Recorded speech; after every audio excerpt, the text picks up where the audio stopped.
صفحہ نمبر 129 سورۃ المائدہ کی آیت نمبر 4 نیچے سے چوتھی لائن۔ الحمد للہ وکفی وسلام علی عبادہ الذین اصطفی اما بعد فاعوذ باللہ من الشیطان الرجیم بسم اللہ الرحمن الرحیم يسألونك ماذا أحل لهم قل أحل لكم الطيبات وما علمتم من الجوارح مكلبين تعلمونهن مما علمكم الله فكلوا مما أمسكنا عليكم واذكروا اسم الله عليه واتقوا الله إن الله سريع الحساب۔ درود شریف۔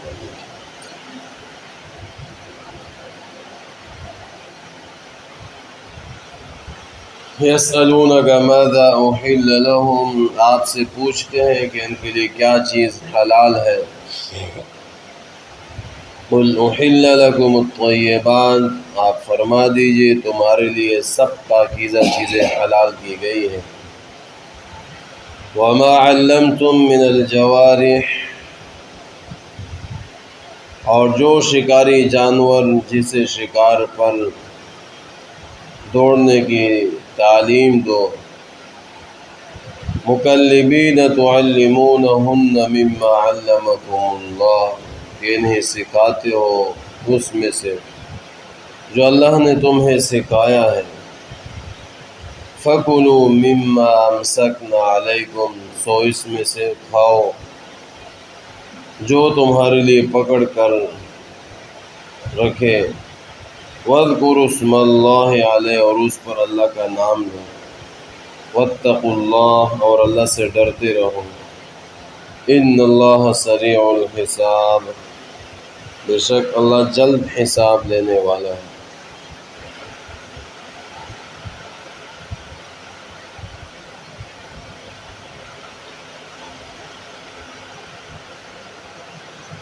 میرے معزز سامعین، گزشتہ آیات اور درس میں جو چیزیں حرام ہوئی ان کا ذکر ہوا، اور اس سے پہلے جو چیزیں حلال تھی اس کا بھی ذکر ہوا۔ یہاں اس آیت میں حضرات صحابہ اکرام رضوان اللہ تعالی علیہم اجمعین نے جناب رسول اللہ صلی اللہ علیہ وسلم سے ایک سوال کیا، اور وہ سوال شکار کے متعلق، کہ شکار کیا ہوا جانور وہ ہمارے لیے حلال ہے یا حرام۔ اور حضرت صحابہ اکرام میں حضرت ابو ثعلبہ اور عدی ابن حاتم رضی اللہ تعالی عنہما، ان دونوں صحابہ اکرام کا نام آتا ہے کہ انہوں نے اللہ کے نبی سے سوال کیا۔ یہ حاتم تائی مشہور آدمی گزرا ہے، بڑا سخی، جس کے بارے میں سخاوت مشہور تھی۔ خود تو عیسائی مذہب پر مرا ہے، البتہ اس کا بیٹا عدی ابن حاتم، حاتم کا بیٹا عدی، یہ مسلمان ہو گیا، اور اسی طرح حاتم تائی کی ایک بیٹی، وہ بھی مسلمان ہو گئی۔ تو حاتم تائی کے بیٹے عدی نے سوال کیا، ابو ثعلبہ نے بھی سوال کیا، تو فرمایا یسألونک ماذا احل لهم، ان کے اس سوال پر اللہ رب العالمین نے یہ آیات نازل فرمائی، یسألونک ماذا احل لهم، آپ سے پوچھتے ہیں کہ ان کے لیے کون سی چیز حلال ہے۔ یہ صحابہ اکرام رضی اللہ عنہم اللہ کے نبی سے پوچھتے ہیں، سوال کرتے ہیں کہ ہمارے لیے کون سی چیز حلال ہے۔ قل احل لکم الطیبات، فرمایا کہ آپ فرما دیجیے ان سے کہ تمہارے لیے سب پاکیزہ چیزیں حلال کی گئی، طیبات، جو پاکیزہ چیزیں ہیں وہ تمہارے لیے کیا ہے؟ حلال ہے۔ اب اس میں دو قسم کی چیزیں آتی ہیں۔ پہلی قسم جس کو اللہ رب العالمین نے حلال کیا ہو، جس کو نبی کریم صلی اللہ علیہ وسلم نے حلال کیا ہو، اور جس پر اجماع امت ہوا ہو کہ یہ چیز تمہارے لیے حلال ہے۔ تو حلال چیزوں کی پہلی قسم یہ، ادھر توجہ رکھیں، حلال چیزوں کی پہلی قسم کیا ہے؟ قرآن مجید نے، سنت رسول صلی اللہ علیہ وسلم نے، اور یا پھر اجماع امت نے اس کو کیا کیا ہو؟ حلال کیا ہو، وہ چیز تمہارے لیے کیا ہے؟ حلال۔ دوسری قسم کہ جو انسان کی طبیعت اور مزاج کے ساتھ جس چیز کو مطابقت ہو، موافقت ہو، وہ بھی حلال۔ انسان جس چیز کو پسند کرتا ہے، انسان جس چیز کی مزاج اور فطرت جس چیز کو پسند کرتا ہے وہ اس کے لیے حلال ہے، اور انسان کی طبیعت اور مزاج جس چیز کو پسند نہ کرے وہ کیا ہے؟ وہ حرام۔ اللہ رب العالمین نے انسان کے اندر فطرت ہی ایسی رکھی کہ آپ اس کے سامنے بکری کا گوشت رکھو تو یہ بڑے شوق سے کھائے گا، اور اگر اس کو پتہ چل جائے کہ یہ کتے اور گدھے کا گوشت جو کبھی نہیں کھائے، اس سے اس کو نفرت، اس لیے کہ اس کی فطرت میں یہ چیز نہیں ہے۔ اسی طریقے سے کوئی ایسی چیز لا کر رکھ دی جائے کہ جی کہا جائے کہ یہ ہم نے اللہ کے نام پر یہ چیز جو ہے نا دی ہے تاکہ اللہ ہم سے راضی ہو جائے، فلاں کو ثواب بھی مل جائے تو بھی ٹھیک ہے۔ اور اگر کوئی آ کر کہتا ہے کہ جی یہ چیز میں نے غیر اللہ کے نام پر دی ہے، فلاں بت کے نام پر دی ہے، فلاں پیر صاحب بزرگ کے نام پر میں نے دی ہے تاکہ وہ خوش ہو جائے، وہ اللہ کے مقرب بندے ہیں اور پھر اس کے ذریعے سے ہمیں اللہ کا قرب مل جائے اور یہ اللہ سے ہمارا کام کروا لیں گے، تو جو توحید پرست ہوگا اور جس کی فطرت صاف ہوگی، فطرت سلیمہ ہوگی، وہ اس کو کبھی نہیں کھائے گا۔ کہ غیر اللہ کے نام پر ذبح کیا ہوا جانور یا غیر اللہ کے نام پر دی ہوئی کھانے پینے کی کوئی بھی چیز پیچھے گزر چکا ہے کہ وہ حرام ہے، وہ کیا ہے؟ حرام۔ تو انسان کی فطرت اور مزاج سے جس چیز کو مطابقت، موافقت نہ ہو اور اس کو یہ پسند نہ کرے تو وہ بھی کیا ہے؟ حرام ہے۔ تو یہ دو قسمیں ہو گئی، کتنے ہو گئے؟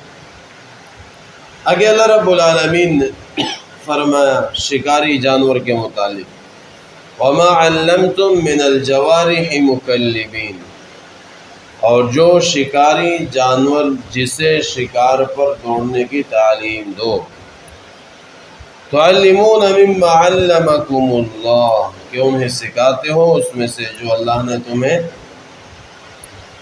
سکھایا ہے، فَكُلُوا مِمَّا أَمْسَكْنَا عَلَيْكُمْ، سو اس میں سے کھاؤ، وَاذْكُرُوا اسْمَ اللَّهِ عَلَيْهِ، اور اس پر اللہ کا نام دیا گیا ہو، جو تمہارے لیے وہ پکڑ کر لائے اس میں سے تم کیا کرو؟ کھاؤ، تمہیں کھانے کی اجازت ہے، وہ تمہارے لیے حلال ہے۔ اچھا، اب شکار کے لیے جو یہاں پر اصول اور شرائط بیان ہوئے ہیں، شکار دو قسم کا ہوتا ہے، ایک جانوروں کا، درندوں کا ہوتا ہے، جنگلی جانوروں کا، درندوں کا ہوتا ہے، جس طرح خرگوش کو پکڑنا، جس طرح ہرن کو پکڑنا، اس طرح کوئی اور چیز، اور ایک ہوتا ہے ہوا میں اڑنے والے پرندوں کا شکار۔ اب جو جانور ہیں جنگلی جانور وغیرہ، ان کا شکار عموماً کتے کے ذریعے سے ہوتا ہے، کتے پالے جاتے ہیں، شکاری کتے۔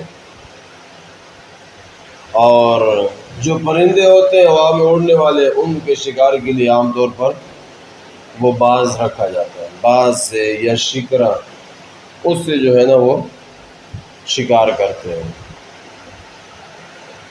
تو فرمایا کہ اب ان دونوں کے لیے شکار کرنے کے لیے چاہے باز ہو چاہے کتا ہو، وہ تعلیم یافتہ ہونا ضروری ہے، وہ تعلیم یافتہ ہونا ضروری ہے۔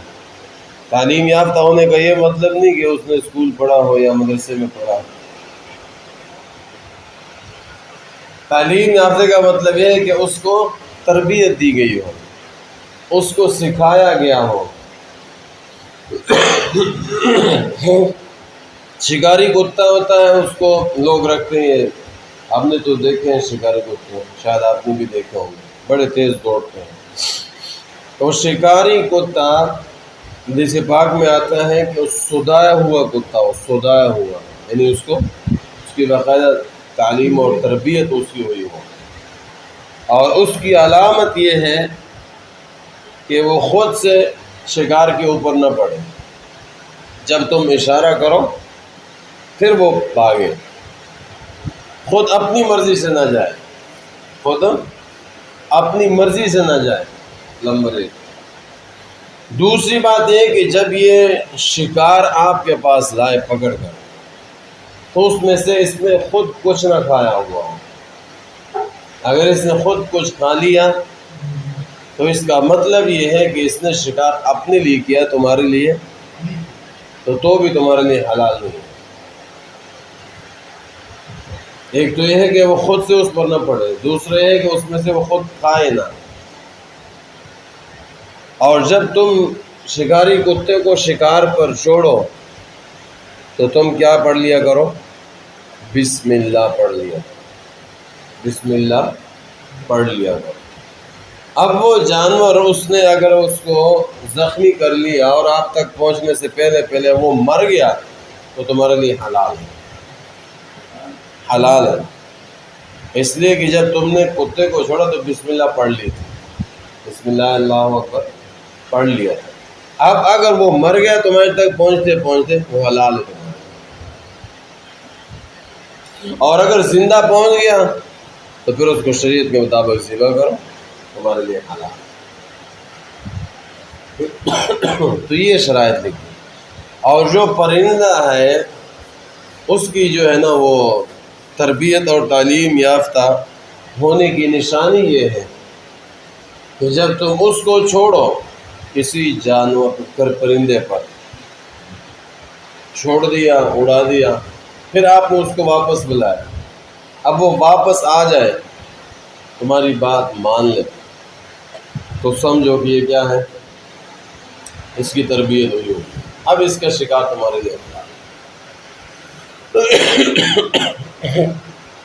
لیکن اس بات اور شکرے میں یہاں پر یہ شرط نہیں ہے کہ اگر اس نے اس میں سے کچھ خود کھا لیا تو بھی حلال، وہ شرط جو وہاں تھی وہ یہاں پر نہیں ہے۔ تو یہاں پر بھی کیا پڑھنا ہے؟ بسم اللہ اللہ اکبر پڑھ کے اس کو چھوڑ دینا ہے، شکار کو، شکاری کو، باز کو یا شکرے کو، وہ تمہارے لیے پکڑ کر لائے جانور، وہ تمہارے لیے حلال ہے، وہ تمہارے لیے کیا ہے؟ زندہ لے آیا تو بھی حلال، مر گیا تو بھی تمہارے لیے کیا ہے؟ حلال۔